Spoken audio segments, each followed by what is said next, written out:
नमस्कार, आप देख रहे हैं प्राइम न्यूज और मैं हूं आपके साथ आलोक शुक्ला। उत्तराखंड प्राइम में आप सभी का स्वागत है। मुख्यमंत्री पुष्कर सिंह धामी ने ऋषिकेश एम्स पहुंचकर व्यवस्थाओं का औचक निरीक्षण किया है। सीएम ने आयोजन स्थल का जायजा लेते हुए प्रशासन और अधिकारियों से भी बात की है। आपको बता दें कि प्रधानमंत्री मोदी एम्स ऋषिकेश में पीएम केयर फंड से निर्मित आधुनिक ऑक्सीजन प्लांट का लोकार्पण करेंगे। तो पीएम के स्वागत के लिए सीएम धामी तैयार हैं और सीएम धामी एम्स में व्यवस्थाओं का औचक निरीक्षण भी कर चुके हैं। पीएम मोदी कल ऋषिकेश आ रहे हैं और आयोजन स्थल का जायजा लेते हुए प्रशासन और अधिकारियों से बात भी यहां पर की गई है। प्रशासन और अधिकारियों से व्यवस्थाओं की विस्तृत जानकारी ली गई। साथ ही एम्स ऋषिकेश में पीएम ऑक्सीजन प्लांट का लोकार्पण करेंगे और केयर फंड से यह एम्स निर्मित होगा। यहां से पीएम पूरे देश में 162 ऑक्सीजन प्लांट का वर्चुअल लोकार्पण करने वाले हैं। सभी व्यवस्थाओं को समय से पहले पूरा करने के निर्देश भी हैं और कोविड प्रोटोकॉल का भी पूरा ध्यान रखा जाएगा।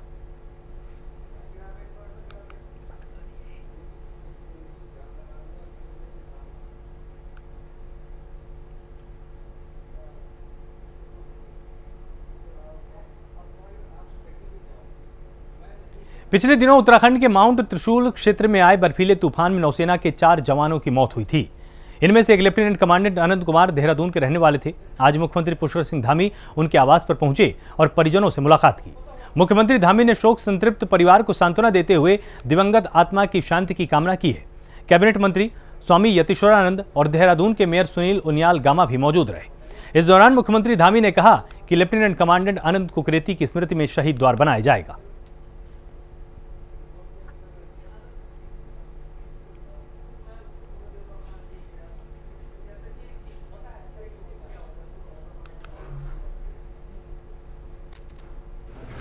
देखिए, बड़ा दुखद है और ये घटना हम सब लोगों को हिलाने वाली है और हम पूरे उनके परिजनों के साथ हैं, हमारी सरकार, और हम भगवान से प्रार्थना करते हैं कि उनको अपने श्री चरणों में स्थान दें और परिवार के लोगों को जो एक असीम दुख उनके ऊपर आया है उस दुख को सहन करने की शक्ति प्रदान करे। और सरकार हर तरीके से उनके साथ है और ऐसे जवान, ऐसे शहीद हमारे देश के लिए, समाज के लिए करते हैं, वो सब हमारी स्मृति में रहें और आने वाली पीढ़ियों की स्मृति में हमेशा बने रहें। हम सरकार जो है उनकी स्मृति में यहाँ पर शहीद द्वार का निर्माण भी करवाएगी। कल प्रधानमंत्री मोदी उत्तराखंड पहुंच रहे हैं। इसको लेकर बीजेपी में काफी उत्साह है। वहीं सरकार की ओर से भी तैयारियां पूरी कर ली गई हैं। इसी पर बीजेपी प्रदेश अध्यक्ष मदन कौशिक का कहना है कि उत्तराखंड से मोदी का विशेष लगाव है। उनके द्वारा केदारनाथ, बद्रीनाथ, गंगोत्री, यमुनोत्री में कराए गए पुनर्निर्माण के कार्य ही रेल लाइन हो या अन्य विकास के कार्य हो, बड़ी तेजी से किए गए। उनका आशीर्वाद हमेशा प्रदेश को मिलता रहता है।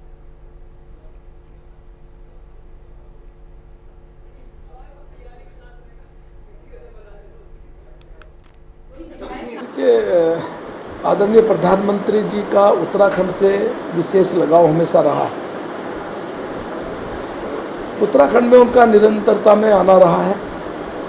केदारनाथ बाबा के प्रति उनकी जो अपार श्रद्धा है और केदारनाथ में जो निर्माण का काम हुआ है, बद्रीनाथ में निर्माण का काम स्वीकृत हुआ है, प्रदेश के लोगों में उनके प्रति अटूट विश्वास है और प्रधानमंत्री जी का हमारे प्रदेश के प्रति विशेष भाव है। और इसी का परिणाम है कि पिछले 4.5 पौने 5 सालों में प्रधानमंत्री जी के आशीर्वाद से हमने अपने राज्य के अंदर जहां 4 धाम जैसी रोड का निर्माण करने में सफल हो रहे हैं, रेलवे लाइन का निर्माण करने में सफल हुए, कई शहरों में हमने बाईपास का निर्माण की तरफ बढ़े हैं, हमने इंफ्रास्ट्रक्चर में विशेष काम किया है, मेडिकल कॉलेज हमने एक ही साल में 3 प्राप्त करे हैं। तो ये उनके आशीर्वाद का हमारे प्रति, पार्टी के प्रति और राज्य के प्रति उनका स्नेह इसे प्रदर्शित करता है। प्रधानमंत्री जी के आने पर निश्चित रूप से यहाँ का कार्यकर्ता, यहाँ की जनता के मन में एक अपार उत्साह है और हमने एक लक्ष्य तय किया है। प्रधानमंत्री के आने के बाद कार्यकर्ताओं में जो उत्साह है उसमें निश्चित रूप से एक आगे बढ़ेगा, उत्साह और बलवती होगा। कांग्रेस के प्रदेश अध्यक्ष गणेश गोदियाल ने उत्तराखंड सरकार पर आरोप लगाते हुए कहा कि रोजगार के मोर्चे पर राज्य सरकार पूरी तरह विफल साबित हुई है। साथ ही बेरोजगारों के संग सरकार लगातार छल कर रही है। उन्होंने ये भी कहा कि यूपीए सरकार के समय पर 2011 में ऋषिकेश कर्णप्रयाग रेलवे लाइन का शिलान्यास हुआ, यूपीए सरकार के द्वारा स्वीकृत 16,000 करोड़ की इस योजना में आज स्थानीय लोगों की अनदेखी की जा रही है।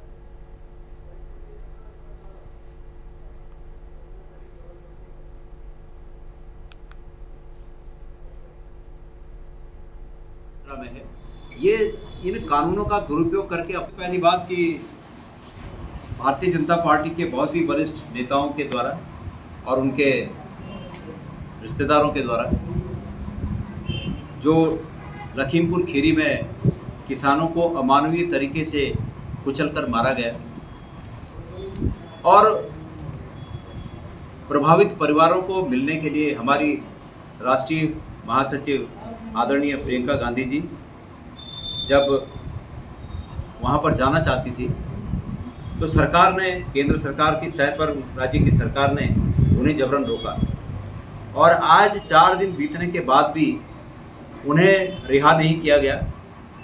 वो सिर्फ इतना कह रही है कि मैं वहाँ जाना चाहती हूँ और एक मानवीय पक्ष है कि प्रभावित परिवारों को मिलकर मैं उनके इस दुख में, इस दर्द में शामिल होना चाहती हूँ। उनके इस मानवीय अधिकार को भी ये सरकार अपने राजनीतिक डर से इस अधिकार से वंचित कर रही है उनको। तो हमें, ये हमारी नैतिकता हमें पुकार रही है कि हम लोकतंत्र की रक्षा के लिए, लोकतंत्र को बचाने के लिए हम सब कांग्रेस जन सीतापुर कूच कर रहे हैं और सरकार की हर उस कोशिश का हम विरोध करेंगे जो सरकार लोकतंत्र के खिलाफ कर रही है। भाजपा के प्रदेश अध्यक्ष मदन कौशिक ने दुख जताते हुए कहा कि हमारी सरकार तत्काल प्रभावी कदम उठाते हुए प्रभावित परिवार की मदद करते हुए कार्रवाई कर रही है, लेकिन विपक्ष के पास कोई मुद्दा नहीं है, इसलिए सिर्फ इसे मुद्दा बनाना चाहती है और विपक्ष उत्तराखंड में भी लखीमपुर जैसा माहौल बनाना चाहता है।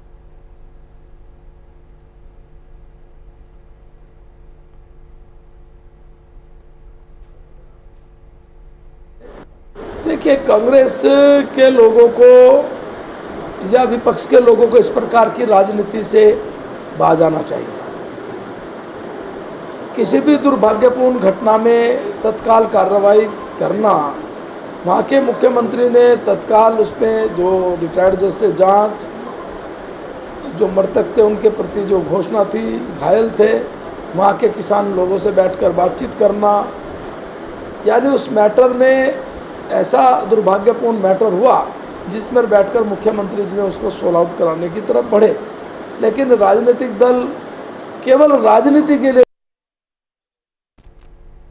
बीते दिनों उत्तर प्रदेश के लखीमपुर खीरी में हुई अप्रिय घटना ने उत्तराखंड में भी तूल पकड़ लिया है, जहां विपक्षी पार्टी कांग्रेस कल बाजपुर से सीतापुर के लिए मार्च करेगी और वहीं इस पर पलटवार करते हुए बीजेपी ने इस तरह के संवेदनशील मुद्दे को राजनीतिक हथियार न बनाने की अपील कर दी है।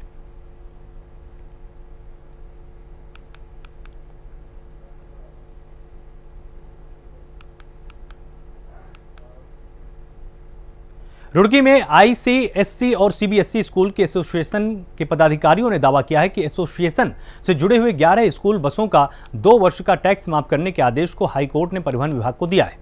इसके साथ ही बिना टीसी किसी स्कूल में छात्र को एडमिशन न दिए जाने के आदेश को भी शिक्षा विभाग ने दिया है।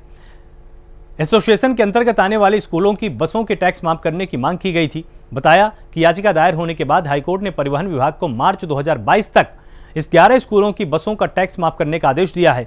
उन्होंने बताया कि इसके साथ ही कई स्कूलों में बिना टीसी दाखिले दिए जाने का मामला भी सामने आ रहा था। आज मुख्य विषय हमारे ट्रांसपोर्ट का इशू है, जिसमें हमने ट्रांसपोर्ट कमिश्नर से हाई कोर्ट से ऑर्डर कराए हैं और हमारे 11 स्कूलों से किसी प्रकार का कोई शुल्क, ट्रांसपोर्ट शुल्क, पेनल्टी और रोड टैक्स ना लिया जाए। वो आदेश निर्गत हो चुके हैं। ये एसोसिएशन की सफलता है और इसके बारे में हमने पत्रकार वार्ता के द्वारा जनता को भी अवगत कराने की कोशिश कर रहे हैं। और इसके अलावा क्या? इसके अतिरिक्त शिक्षा विभाग में एक बहुत बड़ी समस्या आ रही है कि स्कूलों द्वारा बिना टीसी के, बिना वैट टीसी के दाखिले किए जा रहे हैं। पीछे से फीस भी उनसे अगर 6 महीने की है तो 2 महीने की फ़ीस लेकर एडमिशन किया जा रहा है। तो उसके ऊपर भी हमने हाई कोर्ट से ऑर्डर्स कराए, उस पर भी शिक्षा निदेशक ने संज्ञान लिया है और उस पर भी कार्रवाई शिक्षा विभाग द्वारा शुरू कर दी गई है। उसके अतिरिक्त जहाँ जहाँ पर बच्चों से अवांछित शुल्क लिया जा रहा है, चाहे वो CBSE द्वारा लिया जा रहा है या राज्य सरकार द्वारा लिया जा रहा है, उस पर भी एसोसिएशन तत्परता से कार्रवाई कर रही है। हमने उसके बारे में भी शिक्षा निदेशक को, शिक्षा सचिव को ज्ञापन दिए हैं। देखिए, ये एक हमारी CBSE और ICSE चेयरमैन्स एसोसिएशन है, जिसके जो काफ़ी लंबे समय से चल रही है, और इसमें हमारे द्वारा ये पत्रकार वार्ता इसलिए करी गई है। पिछले दिनों हम लोग माननीय न्यायालय गए थे, हाई कोर्ट। हमारे प्रमुखता के तौर पर दो मुख्य बिंदु रहे हैं। पहला मुख्य बिंदु ये रहा है कि करीब 1.5 साल से कोरोना काल में हमारी बसें जो बिल्कुल ही खड़ी हैं और उनका संचालन नहीं किया गया है, उसके बावजूद भी जो उन पे टैक्सेस लगाए जा रहे हैं, तो उसके लिए हमारे द्वारा अपील करी गई थी कि उन टैक्सेस को माफ़ कर दिया जाए। लेकिन हाई कोर्ट ने इसे सुना और बहुत अच्छे से समझते हुए लगभग 11 स्कूल हमारे मेंबर हैं, उन 11 स्कूलों के लिए ये निर्देश करा है कि 1.5 साल की अवधि में जब स्कूलों की बसों का संचालन नहीं किया गया है, तो इनका टैक्स जो है वो माफ़ कर दिया जाए, जिसके लिए हम हाई कोर्ट को भी धन्यवाद देते हैं। उसके बाद दूसरा विषय था हमारा TC का। कई जगह कई विद्यालयों में क्या हो रहा है, बच्चे कोरोना काल में ऑनलाइन पढ़े, जिन्होंने पैसे नहीं दिए और फीस जमा ना करने के कारण ना तो उन्होंने अपना रिज़ल्ट कार्ड लिया और ना ही TC ली। जब ये दोनों चीज़ें उन्होंने नहीं ली, तो ना लेने के बाद वो लोग स्कूल छोड़ के दूसरे किसी स्कूल में एडमिशन ले लेते हैं बिना TC और बिना रिज़ल्ट कार्ड के। तो इसके लिए हमने माननीय हाई कोर्ट से निवेदन करा, जो हमारा निवेदन स्वीकार हुआ है, और इसकी जांच एजुकेशन डायरेक्टर को दी गई है कि कोई भी विद्यालय इस तरह के बच्चों को जो कि TC सबमिट नहीं कर रहे हैं और अपने विद्यालय में दाखिला देते हैं, तो उनकी जांच करी जाए कि किस कारणों से विद्यालय बगैर TC के दाखिला दे रहा है। रामनगर बद्रीनाथ स्टेट हाईवे पर वाहनों का अत्यधिक दबाव है और इस सड़क से गैरसैंण तक के यात्री सफर करते हैं। मोहान से भतरौज खान तक सड़क दुर्घटना के लिहाज से बेहद संवेदनशील है। यहाँ पहाड़ियों से बोल्डर गिरते हैं, दुर्घटना रोकने को पैराफिट भी नहीं बने।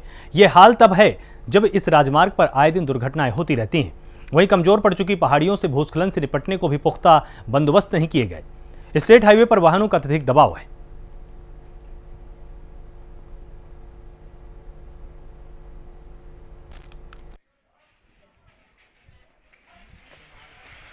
सड़क का विषय नहीं है। मोहान से लेके आप रानीखेत पहुंच जाइए भतरौज खान होते हुए, वो ऐसा लगता है किसी रोखड़ में, हम नदी के रोखड़ में चल रहे हैं। टूरिस्ट आता था जिस रास्ते से, उन रास्तों के हालात हैं। कैसे आप बाजार में चलाए चाहे जाएँ, चाहे वो नीचे की सड़क है चाहे ऊपर की सड़क है, पूरी टूट फूट गई है। कई बार सरकार को लिख चुके, मुख्यमंत्री को लिख चुके, लेकिन उसमें कोई भी कार्रवाई नहीं हो रही है और लोगों का जीवन जो है खतरे में है। कई एक्सीडेंट्स हो चुके हैं, कई लोग इन गड्ढों की वजह से अपनी मृत्यु को प्राप्त हो चुके हैं, लेकिन सरकार चेत नहीं रही है। मैंने देखा है कि जब से कांग्रेस की सरकार गई है तब से पैचवर्क तक नहीं हो पा रहे हैं। जो पहले से कम मेंटेनेंस होती थी वो ख़त्म कर दी है। गैंगमेट्स होते थे, गैंगमेट्स मदद करते थे, पानी की निकासी के लिए नालियाँ बनाते थे, झाड़ियाँ काटी जाती थी। ये सारे कार्य उत्तराखंड में बंद हो गए हैं और ऐसा लगता है कि राज्य बनाने के बाद लाभ होने के बदले नुकसान हो गया है। जो यूपी में हमारे यहाँ जो व्यवस्थाएं थी, पर्वतीय क्षेत्रों को देख कर जो योजनाएं बनी थी, उनको उत्तराखंड बनने के बाद बंद कर दिया गया है, जो बहुत ही अफसोसजनक है। और रोडों में मोदी हो चाहे वो राज्य सरकार हो, किसी और भी, दोनों डबल इंजन की सरकार का ध्यान नहीं है। यहाँ पर बाबा वारना सोसाइटी और क्षेत्रीय लोगों द्वारा काफ़ी ज्ञापन हम यहाँ पर मुख्यमंत्री महोदय के लिए दे चुके हैं। और अभी भी यहाँ पर कुछ दिन पहले एक बहुउद्देशीय शिविर लगा था, जहाँ पर हमारे कुमाऊं कमिश्नर आए थे, हमारे DM साहब आए थे और यहाँ पर के SDM साहब भी थे। उनके सामने भी हमने ये बात को रखी कि यहाँ पर जो रोड है उनकी हालत इतनी है कि गड्ढे हैं और कई बार हमारे बाइक सवार गिर चुके हैं, दुर्घटनाग्रस्त हो चुके हैं, लेकिन खबर लेने वाला कोई नहीं है। और इसी रोड के पर्पज में मैंने 2 बार मुख्यमंत्री पोर्टल पर भी इस बात को डाल दिया है और वहाँ से उन्होंने बातचीत तो करी, लेकिन एक्शन कुछ भी नहीं है।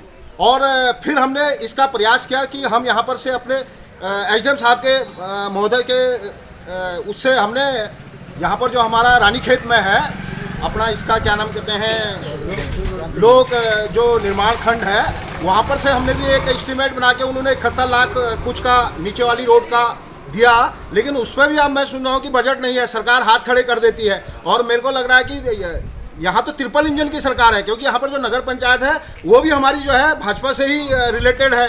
तो ऐसे में मेरे को नहीं लगता है कि विकास की दृष्टि से मैं इनको ज़्यादा अंक दूंगा, मेरे लिए तो ये माइनस में है। नगर निगम के कर्मचारियों के काम करने के तरीके से लेकर निगम द्वारा नागरिकों को दी जाने वाली सुविधाओं का लेखा जोखा अब ऑनलाइन होने जा रहा है।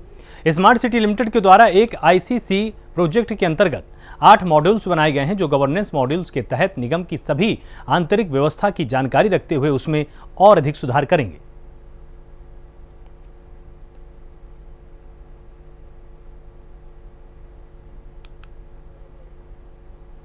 लिमिटेड के द्वारा एक ICCC प्रोजेक्ट के अंतर्गत कुछ मॉड्यूल्स बनाए गए हैं। इनका पर्पस ये है कि जो गवर्नेंस मॉड्यूल्स इनको कहा जाता है, तो जो निगम की आंतरिक व्यवस्था है उसको भी वो सुधारेंगे, और जो निगम सेवाएं प्रदान कर रहा है नागरिकों को उन सेवाओं की गुणवत्ता में भी सुधार आएगा।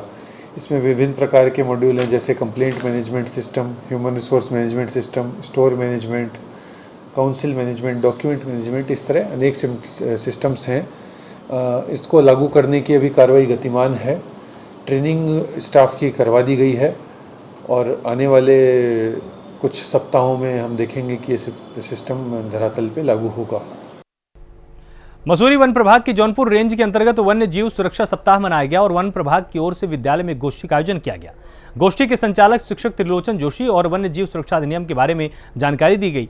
इस अवसर पर वन विभाग के अधिकारियों और कर्मचारियों ने अपने विचार छात्र छात्राओं के साथ साझा किए और यहां प्रहलाद सिंह गोनिया, अशोक कुमार गौतम, महिम गिरी, विनोद कुमार, भुवन चंद कांडपाल, रियाज अहमद, अहमद हुसैन समेत स्कूल के प्रधानाचार्य बेचन यादव, पवन कुमार, रचित वल्दिया, राजेंद्र सिंह बिष्ट, उमेश ओम प्रकाश, बच्ची बिष्ट और नंदन कुमार उपस्थित रहे।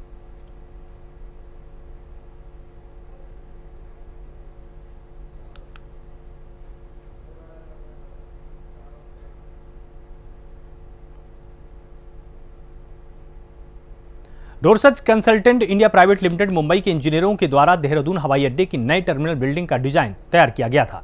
एयरपोर्ट की टर्मिनल बिल्डिंग को अहलुवालिया कंस्ट्रक्शन लिमिटेड ने कोविड काल के बाद भी तैयार किया, जहां उत्तराखंड के एयरपोर्ट को बेहद आधुनिक सुविधाओं से सुसज्जित करके आकर्षक रूप दिया गया है। तो वहीं इस टर्मिनल बिल्डिंग की खूबसूरत देश विदेश के हवाई यात्रियों को अपनी ओर भी आकर्षित करने में कामयाबी होगी।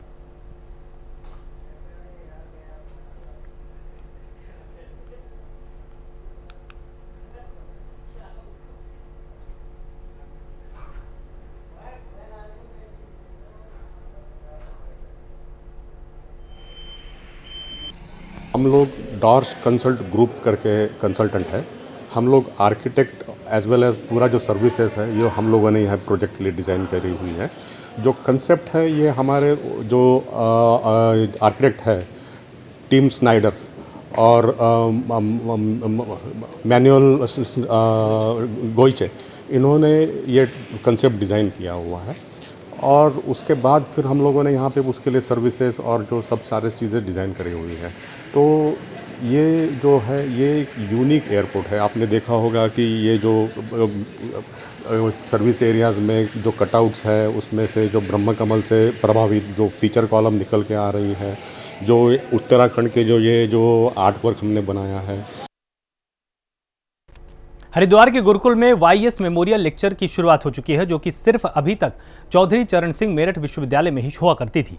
लेकिन इंडियन बॉटनिकल सोसाइटी द्वारा अब हरिद्वार के गुरुकुल कांगड़ी विश्वविद्यालय में इसकी मान्यता मिल चुकी है। बॉटनी प्रोफेसर DK माहेश्वरी ने बताया कि इस खास लेक्चर की शुरुआत की गई है, जिससे कि हरिद्वार के इस विद्यालय में पढ़ने वाले छात्रों को विषय की जानकारी मिल पाएगी।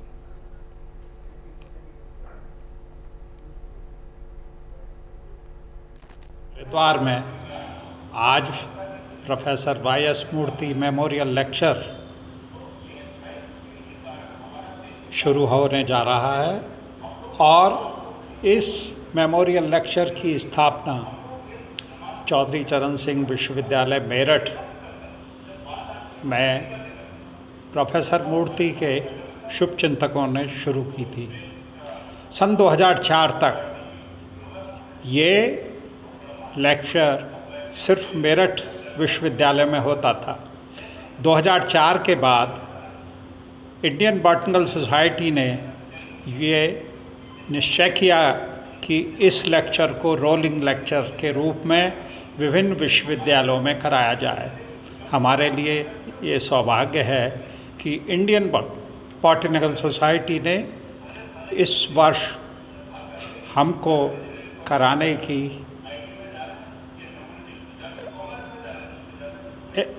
और इसके लिए सारी व्यवस्थाएं विश्वविद्यालय ने की।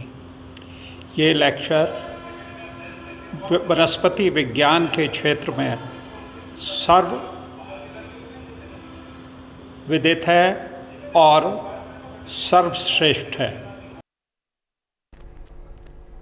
डोईवाला ब्लॉक सभागार में महिला और युवक मंगल दल की बैठक आयोजित हुई है, जिसमें आगामी विधानसभा चुनाव में महिला और युवकों को मतदाता को पोलिंग बूथ तक लाने और 100% मतदान करने की जिम्मेदारी सौंपी गई। वहीं खेल महाकुंभ की तैयारियों की भी सभी 36 युवक और महिला मंगल दलों की जिम्मेदारी तय की गई है।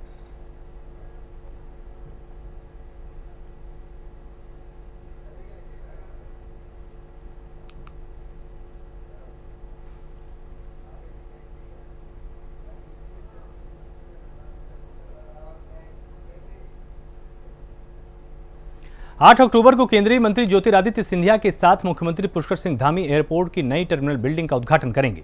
इस अवसर पर उत्तराखंड की विभिन्न जगहों के लिए सस्ती हवाई सेवा की शुरुआत की जाएगी और सीएम भी यहां पर निर्देश दे चुके हैं, जिसके बाद से प्रशासन तैयारियों में जुटा हुआ है।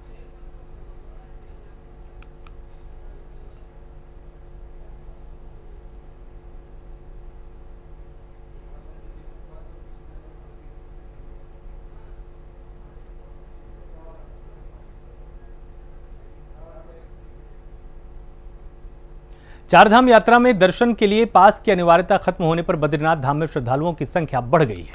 लोग दर्शन करने को लेकर अपनी पंक्तियों में इंतजार करते हैं और बुधवार सुबह से ही बद्रीपुरी में यात्रा खुलने से अच्छी खासी रौनक देखी जा सकती है।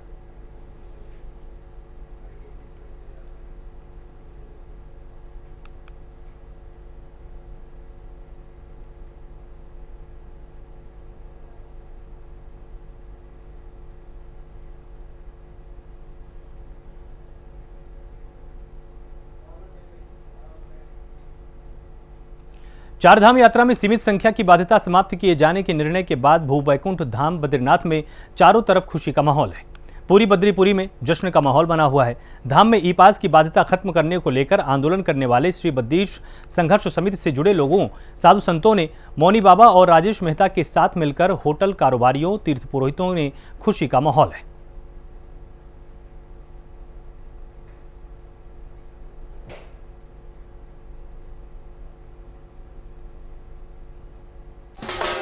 आज बहुत खुशी का दिन है। हम लोग 2 साल से बेरोजगार बैठे हुए थे। सभी व्यापारिक भाई बंधुओं और यहाँ के निवासियों को आज बहुत खुशी हो रही है, इसलिए मैं हाई कोर्ट का धन्यवाद देना चाहता हूँ। सर्वप्रथम मैं भगवान बद्रीनारायण के चरणों में प्रणाम करते हुए चारों धामों में सुख समृद्धि की कामना करता हूँ और उच्चतम न्यायालय, जो कि न्यायालय इसीलिए बना है न्याय करने के लिए, और मुझे वास्तव में आज पता लगा कि वास्तव में उन्होंने चारों धामों के लोगों से न्याय किया और उनकी बेरोजगारी को देखते हुए और यात्रियों की, तीर्थयात्रियों की जो पीड़ा को देखते हुए, जो उनकी तृप्ति थी भगवान के लिए, वो देखते हुए जो चारधाम यात्रा खुलाई, उसके लिए मैं बहुत बहुत दिल से शुक्रगुजार हूँ। उत्तराखंड प्राइम में फिलहाल इतना ही। आप लगातार जुड़े रहिए प्राइम न्यूज के साथ। नमस्कार।